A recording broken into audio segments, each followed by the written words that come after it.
Hello students, good morning. Biology class में आप सभी का स्वागत है। हम 12th क्लास के लेसन नंबर 10 प्रकाश संश्लेषण के बारे में अध्ययन कर रहे थे। तो इस लेसन के अंतर्गत हमने पिछले वीडियो में पढ़ा प्रकाश संश्लेषण की क्रियाविधि के बारे में। प्रकाश संश्लेषण की क्रियाविधि के बारे में हम पढ़ चुके थे कि प्रकाश संश्लेषण की क्रिया 2 चरणों में संपन्न होती है, यानी कि प्रकाशीय अभिक्रिया और अप्रकाशीय अभिक्रिया, जिसमें से प्रकाशीय अभिक्रिया के बारे में हम पिछले वीडियो में चर्चा कर चुके थे। तो आज इस वीडियो के अंतर्गत हम प्रकाश संश्लेषण की क्रियाविधि में जो दूसरा प्रकार है इसका कैपिटल बी, यानी कि अप्रकाशीय अभिक्रिया,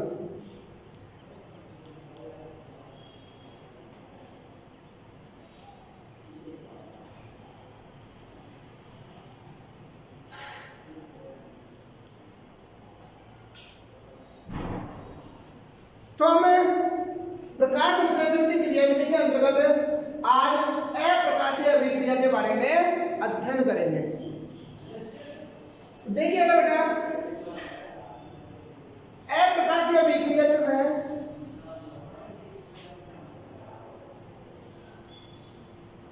यह हरित लवक के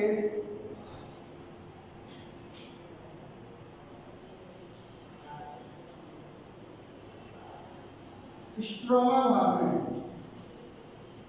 कहां संपन्न होती है? स्ट्रोमा भाग में संपन्न होती है।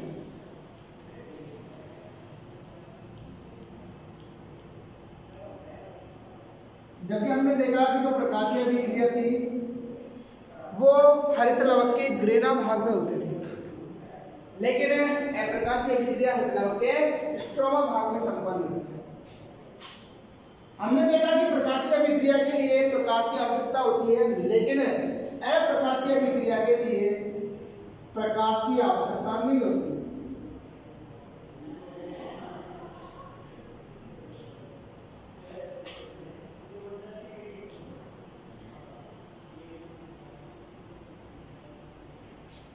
इसकी जो खोज की थी अप्रकाशीय अभिक्रिया की खोज, सबसे पहले ब्लैकमैन नामक वैज्ञानिक ने की।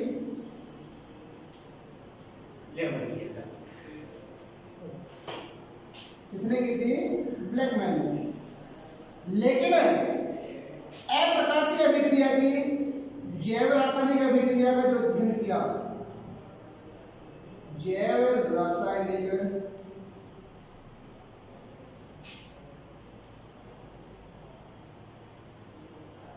अभिक्रिया का अध्ययन,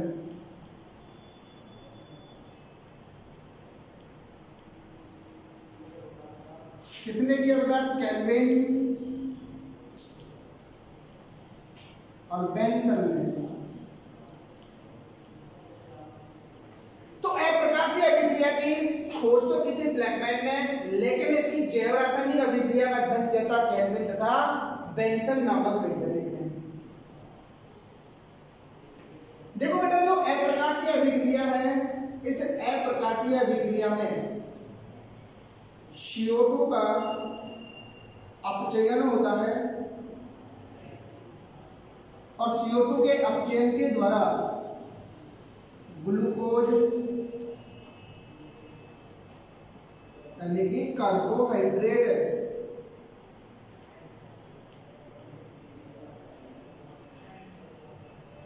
का निर्माण होता है।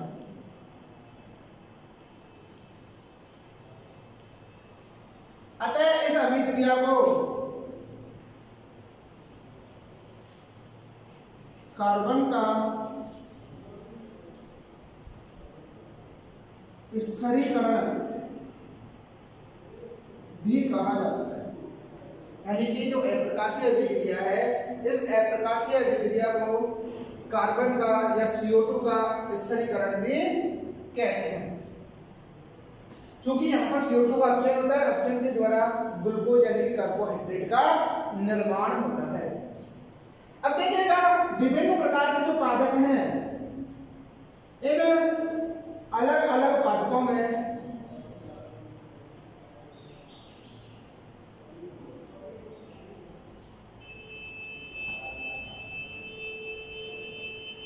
CO2 का अपचयन यानी कि कार्बन का स्थिरीकरण, कार्बन का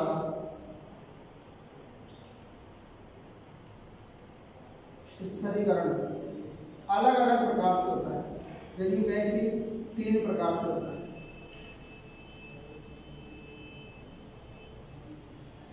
कितने प्रकार से होता है? 3 प्रकार से, जिसमें से फर्स्ट है केल्विन चक्र,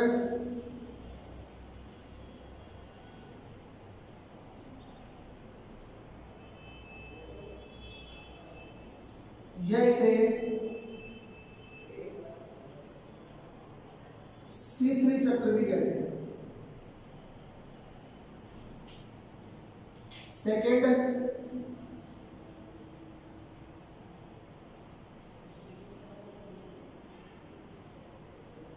HF चक्र,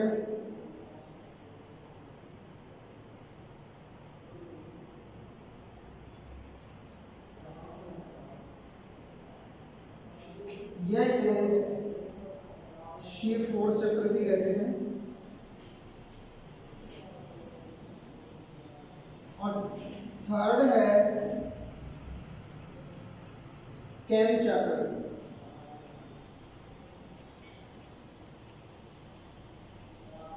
यह इसे क्रेसोलेशियन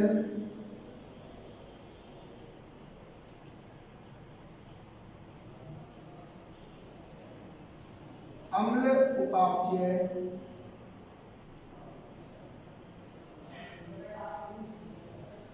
चक्र भी कहते हैं। देखिएगा बेटा, अप्रकाशीय अभिक्रिया के अंतर्गत हम देखते हैं कि जो अप्रकाशीय अभिक्रिया है, यह अप्रकाशीय अभिक्रिया हरितलाव के स्ट्रोमा भाग में संपन्न होती है तथा इसके लिए प्रकाश की आवश्यकता नहीं होती। इसकी यदि खोज देखें तो खोज सबसे पहले की थी ब्लैकमैन नामक वैज्ञानिक ने, तथा इसकी जैव रासायनिक अभिक्रिया का अध्ययन किया था केल्विन व बेंसन नामक वैज्ञानिक।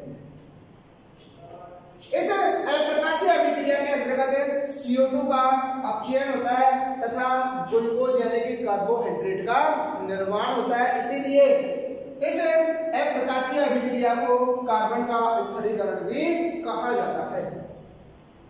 तो विभिन्न प्रकार की जो पादप है, यानी कि अलग अलग पादप है, अलग अलग पादपों में जो CO2 का स्थिरीकरण होता है या कार्बन का स्थिरीकरण होता है, वो 3 पथों के द्वारा होता है, जिसमें से पहला है केल्विन चक्र या C3 चक्र, सेकंड है HF चक्र या इसे C4 चक्र यानी C4 साइकिल भी कह दिया जाता है, और थर्ड है CAM चक्र या इसे क्रेसोलेशियन अम्ल उपापचय चक्र भी कहा जाता है।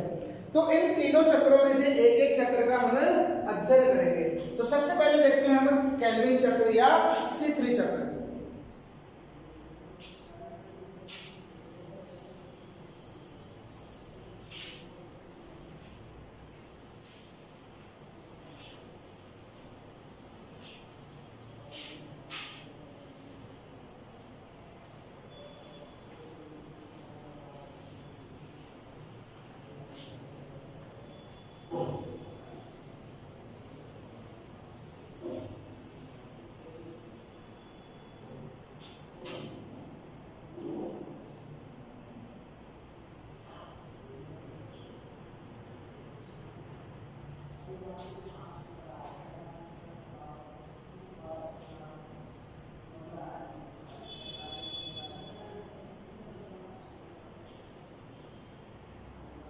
इसमें फर्स्ट देखते हैं पहला केल्विन चक्र,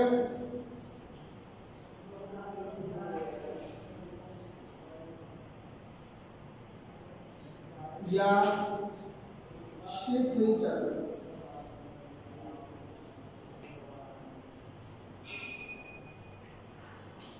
देखो यदि खोज की बात करें तो केल्विन चक्र की खोज सर्वप्रथम केल्विन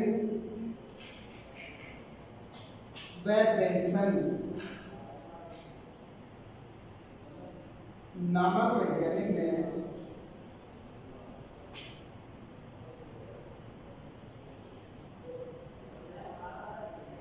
किसमें थी बेटा? क्लोरेला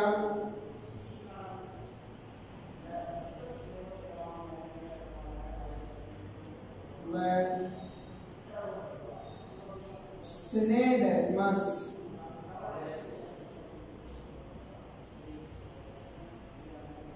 नामक शैवाल में।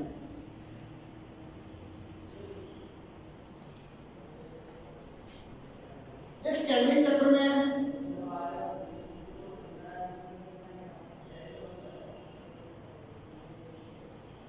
प्रथम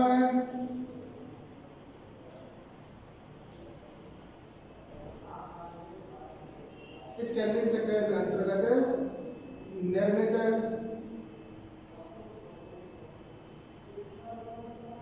प्रथम स्थायी उत्पाद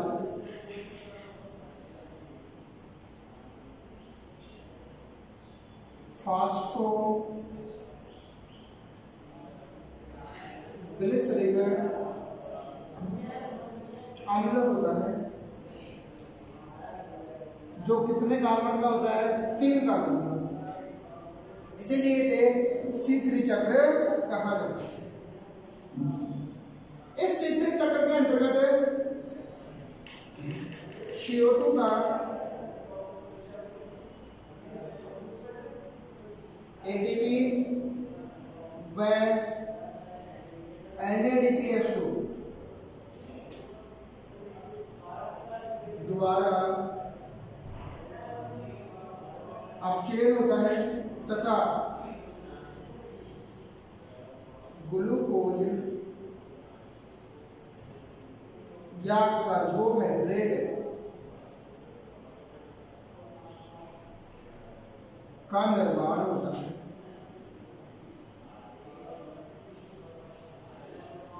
तो देखिएगा कि जो केल्विन चक्र है, यह केल्विन चक्र, इसको C3 चक्र भी कह दिया जाता है। इसकी खोज की थी सबसे पहले केल्विन व बेंसन नामक वैज्ञानिक ने, जिसमें कि क्लोरेला व सिनेडेस्मस नामक एक कोशिकीय शैवालों के अंतर्गत की थी। इस प्रोसेस में या इस चक्र में निर्मित प्रथम स्थायी उत्पाद 3 कार्बन का होता है। कितने कार्बन का होता है? 3 कार्बन का होता है, जिसे फास्फोग्लिसरिक अम्ल कहते हैं। चूंकि इसमें फास्फोग्लिसरिक अम्ल 3 कार्बन का होता है, इसलिए इसे C3 चक्र मतलब कार्बन के 3 कार्बन का होता है, इसलिए इसे C3 चक्र भी कहा जाता है। इसका अंतर्गत CO2 का जो प्रकाशीय अभिक्रिया में निर्मित ATP और NADPH2 था, जो हमने कहा था कि स्वांगीकरण शक्ति और अपचायक शक्ति का निर्माण होता है प्रकाशीय अभिक्रिया में, वो स्वांगीकरण शक्ति और अपचायक शक्ति के द्वारा CO2 का अपचयन होता है और CO2 के अपचयन के द्वारा ग्लूकोज या कार्बोहाइड्रेट का निर्माण होता है। तो इस प्रोसेस के अंतर्गत CO2 का किस प्रकार अपचयन होता है, कार्बोहाइड्रेट ग्लूकोज का किस तरह निर्माण होता है, तो हम देखते हैं इस C3 चक्र का संचालन किस प्रकार होता है। देखिएगा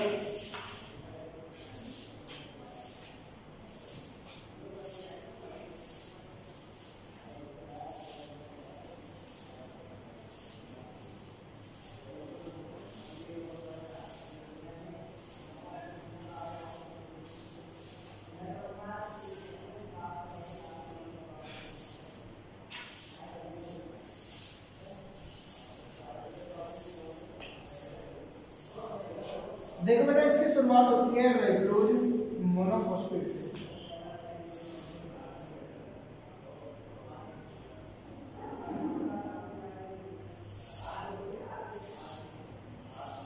राइबोज मोनोफॉस्फेट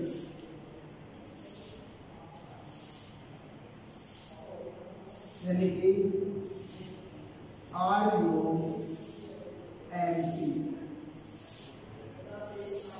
जो कितने कार्बन का होता है?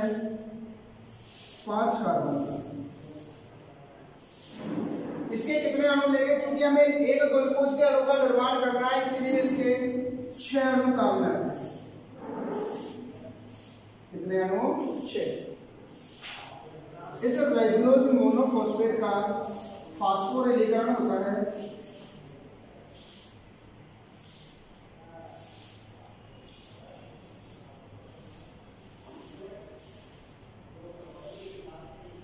और फास्फोरिलीकरण किसके द्वारा? एटीपी के द्वारा। तो एटीपी कितने काम में आएगी? 6 एडीपी प्लस 6 इनऑर्गेनिक फॉस्फेट। किसका निर्माण होगा बेटा? राइबोलोज डाइफॉस्फेट का। राइबोलोज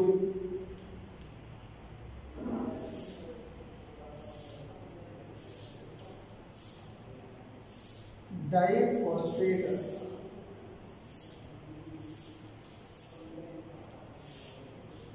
यानी कि आरयूडीपी का, या इसे आरयूबीपी भी कहते हैं। आरयूडीपी का मतलब है राइबोलोज डाइफॉस्फेट और आरयूबीपी का मतलब राइबोलोज बाइफॉस्फेट। बाई और डाई का मतलब दो ही होता है। तो यहां देखो इसके भी कितने अणु हैं? 6 अणु। ये भी कितने कार्बन का बेटा? 5 कार्बन का। अब जो राइबोलोज डाइफॉस्फेट है, यह राइबोलोज डाइफॉस्फेट CO2 से क्रिया करेगा तथा इसमें जल का उपयोग होता है, जिसके फलस्वरूप एक 6 कार्बन का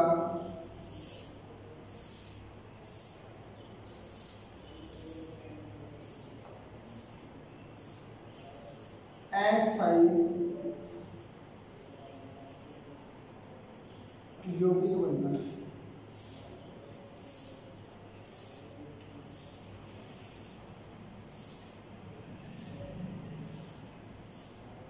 इसके भी कितने अणु होंगे?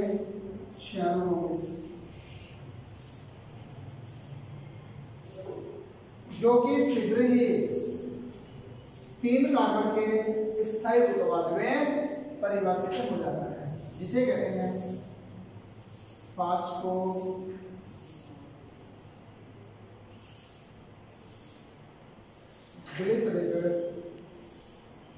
अम्ल,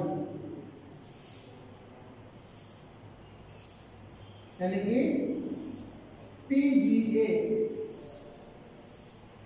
क्योंकि इसकी 3 पोजीशन पर फास्फेट समूह जुड़ा होता है, इसलिए हम कह देते हैं 3 फास्फोग्लिसरिक अम्ल। ये कितने कार्बन का होता है बेटा? अभी हमने कहा 3 कार्बन का।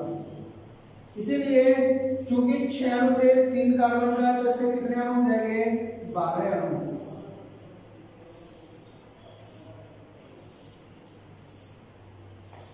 अब इसे फास्फोग्लिसरिक अम्ल का होगा अपचयन। क्या होगा इसका? अपचयन।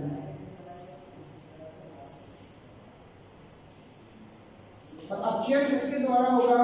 अभी हमने बताया कि अपचयक शक्ति और स्वांगीकरण शक्ति, यानी कि 12 एटीपी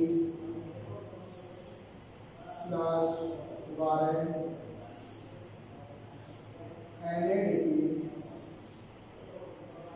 H2 किसका निर्माण होगा? 12 ADP plus 12 inorganic phosphate plus 12 NADP। क्या होगा? 3 फास्फो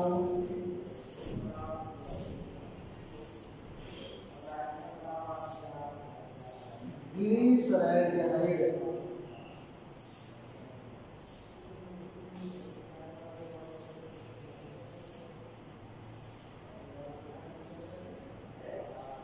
जैसे 3PGAL भी कहते हैं। तो कितने कार्बन का होता है? ये भी 3 कार्बन का। कितने अणु हो गए इसके भी? 12 अणु।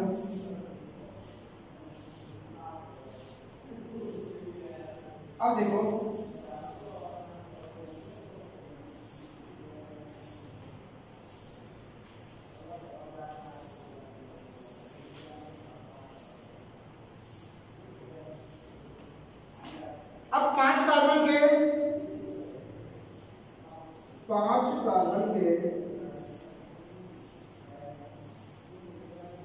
मध्यवर्ती यौगिकों का निर्माण होगा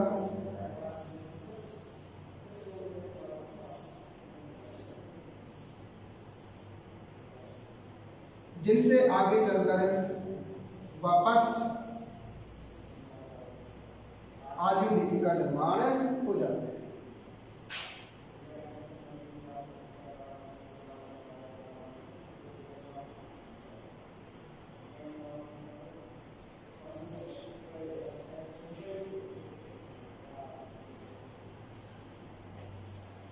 तथा यहाँ पर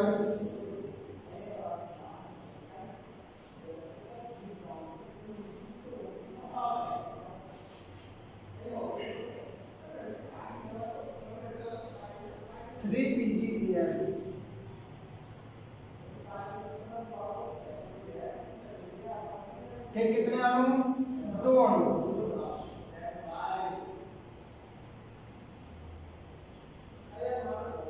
किसका निर्माण करेंगे? ग्लूकोज का।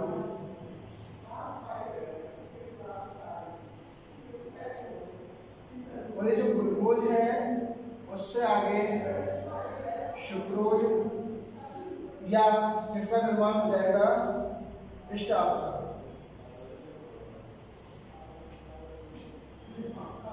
तो ये चक्र था बेटा किसका? केल्विन चक्र या C3 चक्र। केल्विन चक्र। देखो यहां पर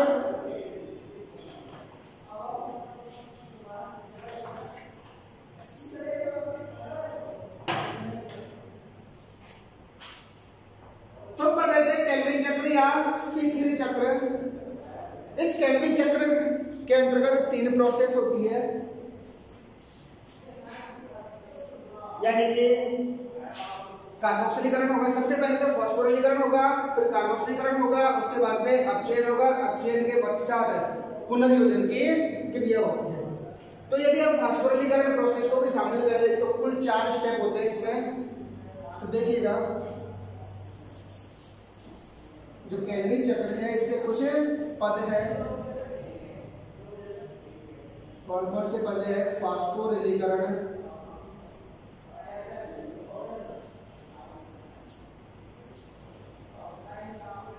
सेकेंड कार्बोक्सिलीकरण,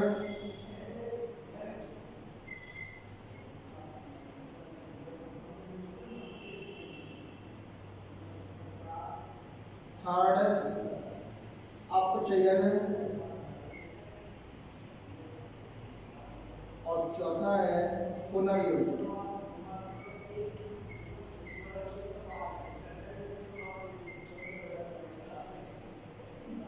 देखो पहला पद हम देखते हैं फास्फोरिलीकरण। तो केल्विन चक्र की शुरुआत कहां से होती है? राइबोलोज मोनोफॉस्फेट से। तो राइबोलोज मोनोफॉस्फेट कितने कार्बन का होता है? 5 कार्बन का होता है। ठीक है, तो इसके हमने कितने अणु लिए बेटा? 6 अणु। कितने अणु लिए? 6 अणु। ये जो राइबोलोज मोनोफॉस्फेट है इसके 6 अणु 6 एटीपी से क्रिया करके किसका निर्माण करते हैं? राइबोलोज डाइफॉस्फेट या राइबोलोज बाइफॉस्फेट का निर्माण करते हैं। तो इसके अंतर्गत में कितने कार्बन होते हैं? 5 कार्बन। तो इसके कितने अणु हो गए? 6 अणु। तो राइबोलोज मोनोफॉस्फेट से राइबोलोज डाइफॉस्फेट के निर्माण की प्रक्रिया क्या कहलाती है? फास्फोरिलीकरण। अर्थात यहाँ पर राइबोलोज मोनोफॉस्फेट का फास्फोरिलीकरण होता है, जिसके फलस्वरूप राइबोलोज डाइफॉस्फेट का निर्माण हो जाता है। अब जो राइबोलोज डाइफॉस्फेट बना यह है राइबोलोज डाइफॉस्फेट CO2 तथा H2O के साथ में क्रिया करता है तथा 6 कार्बन का अस्थायी यौगिक का निर्माण कर देता है। तो चूंकि हमने यहाँ पर 6 अणु लिए थे इसके, तो यहाँ भी अस्थायी यौगिक के कितने अणु बनेंगे? 6 अणु, जो कि शीघ्र ही 3 कार्बन के प्रथम स्थायी उत्पाद 3-फॉस्फोग्लिसराइड अम्ल में परिवर्तित हो जाता है। चूंकि यहाँ पर कितने कार्बन थे बेटा? 6 कार्बन। यहाँ 5 कार्बन थे राइबोलोज डाइफॉस्फेट में, 6ठा कार्बन CO2 से जुड़ा। तो जो अस्थायी यौगिक बनेगा वो कितने कार्बन का बनेगा? 6 कार्बन का। 6 कार्बन का अस्थायी यौगिक 3 कार्बन के स्थायी यौगिक में परिवर्तित हो रहा है, इसलिए टोटल अणुओं की संख्या हो जाएगी यहाँ पर 12, क्योंकि यहाँ पर इसके 6 अणु थे, टूटे डबल हुए तो कितने हो गए 12 अणु, तो 12 अणु हो गए 3PgA। अब देखो यहाँ पर 3-फॉस्फोग्लिसरीन अम्ल का होगा अपचयन, और अपचयन की क्रिया किसके द्वारा, अपचायक शक्ति हमने बताया था NADPH2 के द्वारा होगा। तो इस प्रोसेस के अंतर्गत सबसे पहले 3-फॉस्फोग्लिसरीन अम्ल का क्या होगा, फास्फोरिलीकरण होगा, किसके द्वारा, ATP के द्वारा। किसका निर्माण होगा, 1,3-डाई-PGA का, और इसके पश्चात 1,3-डाई जो PGA है उसका NADPH2 के द्वारा अपचयन होगा, और अपचयन के द्वारा किसका निर्माण होगा, 3-फॉस्फोग्लिसरैल्डिहाइड का, अर्थात अम्ल से क्या बन रहा है, एल्डिहाइड का निर्माण हो रहा है। तो इसे 3-फॉस्फोग्लिसरैल्डिहाइड के कितने अणु बन गए, 12 अणु। इसमें से जो 10 अणु है, ये 10 अणु तो 5 कार्बन के मध्यवर्ती यौगिकों का निर्माण कर लेते हैं, जो कि वापस RUDP का निर्माण कर इस केल्विन चक्र को चलाते रहते हैं। तथा जो 2 अणु थे फास्फोग्लिसरैल्डिहाइड के, ये फास्फोग्लिसरैल्डिहाइड के 2 अणु किसका निर्माण कर लेते हैं, ग्लूकोज का, इसका निर्माण कर लेते हैं ग्लूकोज का, जो आवश्यकता पड़ने पर सुक्रोज या स्टार्च में परिवर्तित हो जाते हैं। तो इस प्रकार ये जो केल्विन चक्र है, इस केल्विन चक्र में 6 CO2 के अणु अपचयन के द्वारा एक ग्लूकोज के अणु का निर्माण कर लेते हैं। अब ये चक्र किस प्रकार संपन्न होता है, किन स्टेप में होता है, तो एक एक स्टेप को हम डिटेल से देख लेते हैं।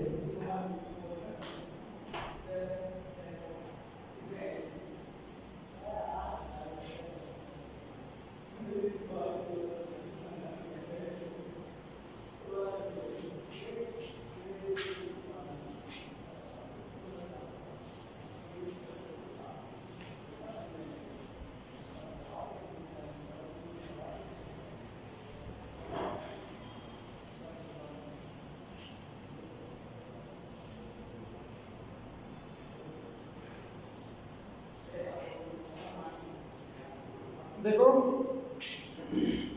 पहला चरण हमने बताया था फास्फोरिलीकरण, तो यहाँ पर RUNP का यानी राइबोलोज मोनोफॉस्फेट का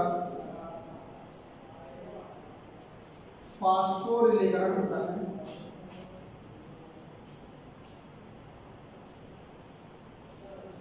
तो राइबोलोज मोनोफॉस्फेट के फास्फोरिलीकरण के अंतर्गत C5H8O5P, इसके कितने अणु लिए हमने, 6 अणु। ये है RUNP, राइबोलोज मोनोफॉस्फेट।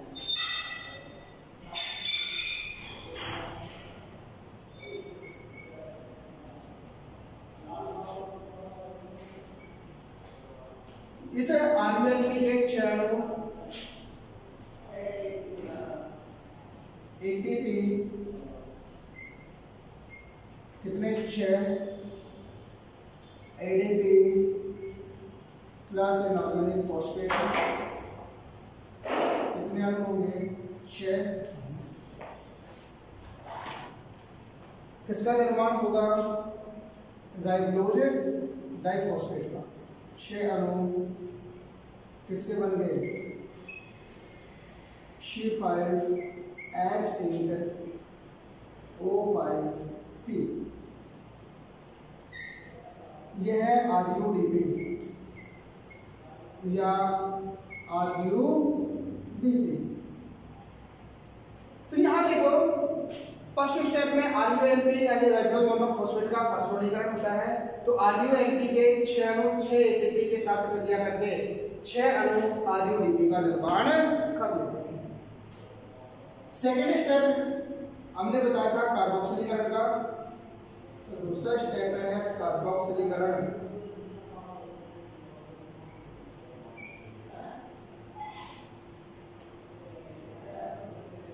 देखो इस चरण में क्या होगा, RUDP के कितने, 6 अणु,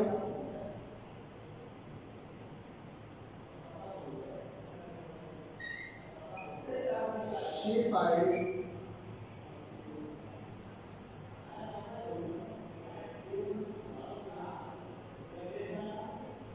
C5H8O5P, ये है RUDP या RUBP।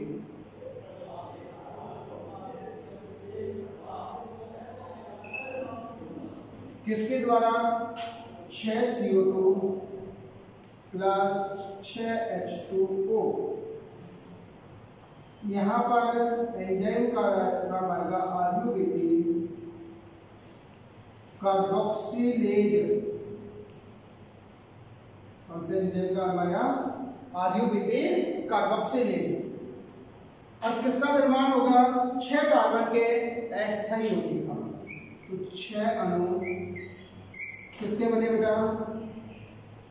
P6H10O8 और P, ये हो गया 6 कार्बन का अस्थायी यौगिक।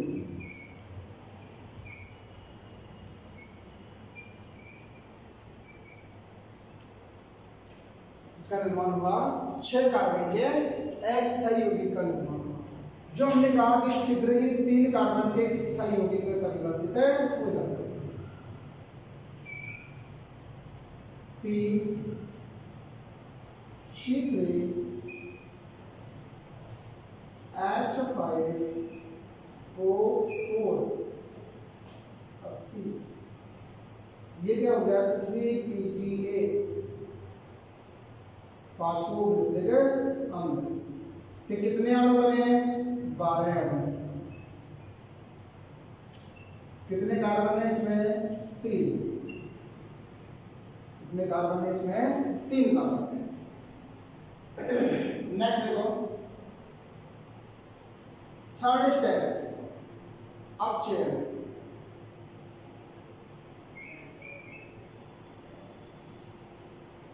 तो तीसरी हो गई अपचयन प्रावस्था।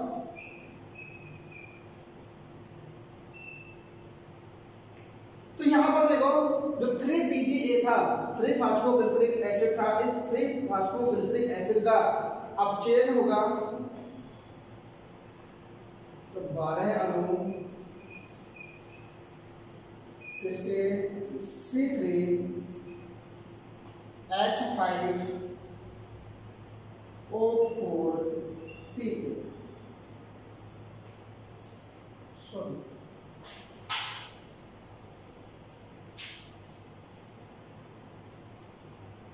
फास्फेट के ही रहेगा से, ये है 3PGA।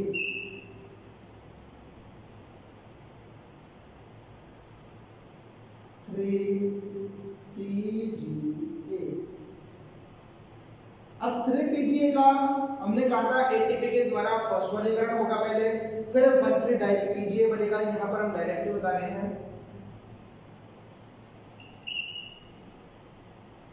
तो यहां पर 12 ATP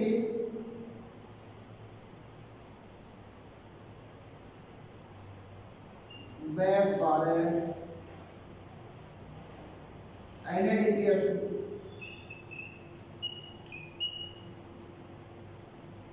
12 ADP plus 12 inorganic phosphate plus 12 NADP। किसका निर्माण होगा? 12 अणु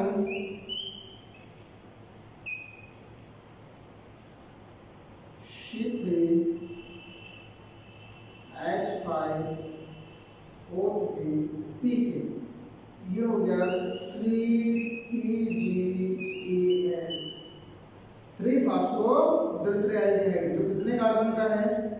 3 कार्बन का। चूंकि फॉस्फोग्लिसरिक अम्ल में कितने कार्बन का था? 3 कार्बन। अब चौथी प्रावस्था है पुनर्योजन प्रावस्था।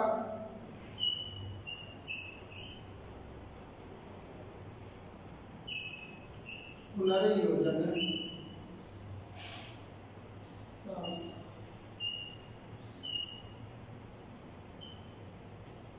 इसके अंतर्गत क्या होगा, जो 3-फॉस्फोग्लिसरॉल्डिहाइड है, इस 3-फॉस्फोग्लिसरॉल्डिहाइड का पुनर्योजन होगा। तो 12 अणु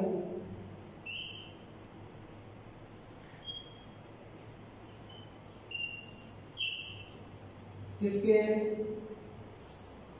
C3H5O3P के, ये है 3PgAl। इस 3PgAl का पुनर्योजन होगा और पुनर्योजन के द्वारा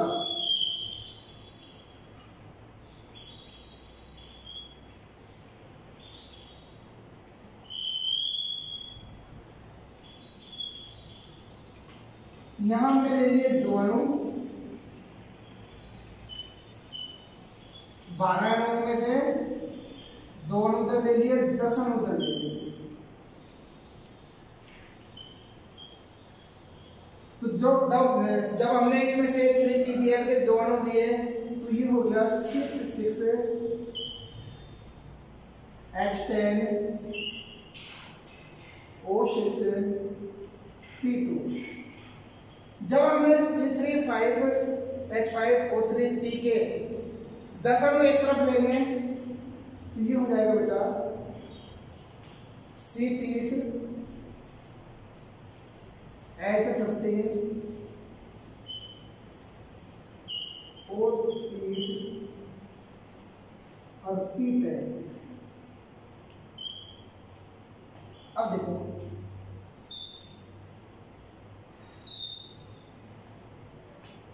C6H10O6P2 से तो आगे चलकर है C6H12O6, यानी कि किसका निर्माण हो गया, ग्लूकोज का। और इससे निर्माण होगा 6 अणु,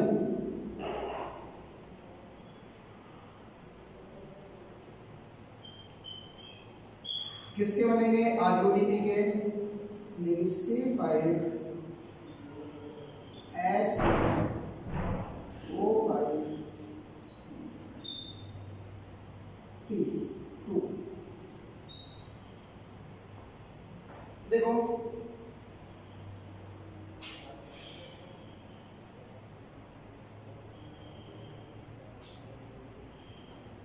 तो ये था केल्विन चक्र।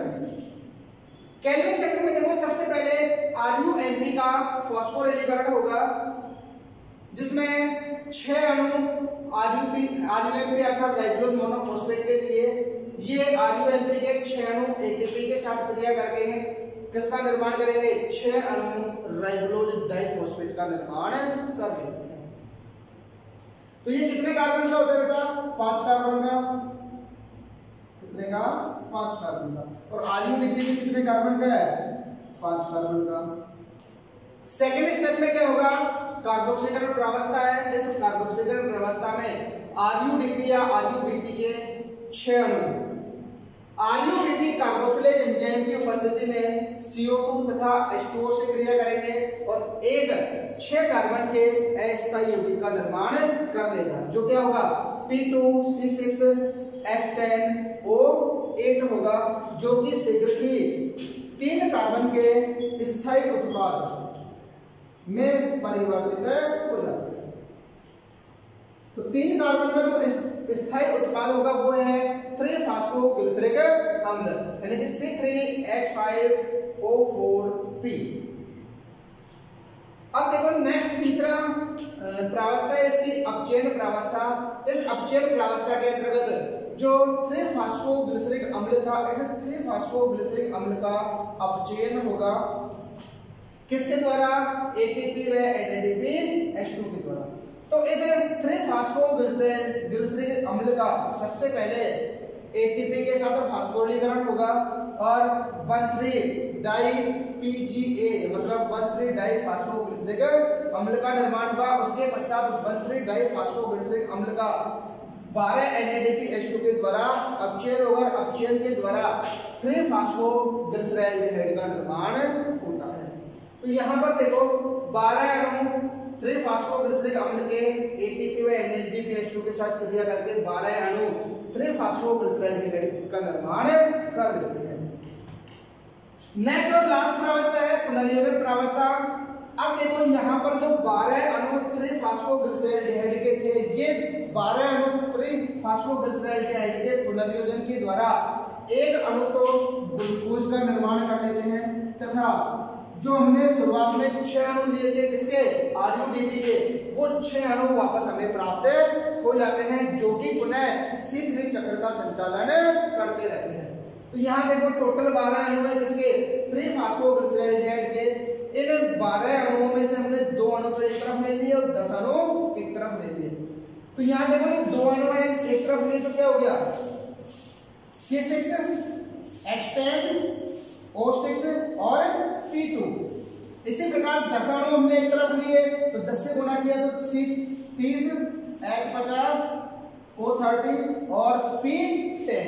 अब देखो यहाँ पर ये एक अणु तो ग्लूकोज का बना रहे हैं और एक 6 अणु किसका बना रहे हैं, ये RUDP के या RUBP के जो हमने शुरुआत में लिए थे।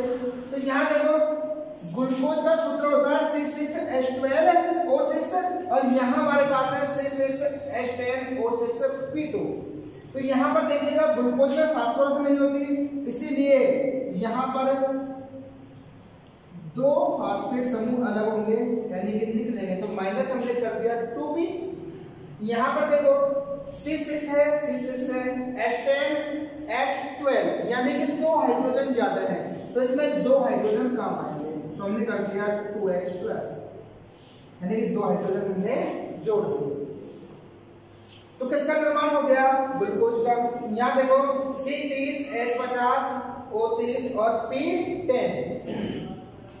इसके द्वारा किसका निर्माण होगा RUDP या RUBP का रेगुलर डाइफॉस्फेट का। कितने अणु बने 6। तो देखो 6 पंजो 30 यो का यो है C30।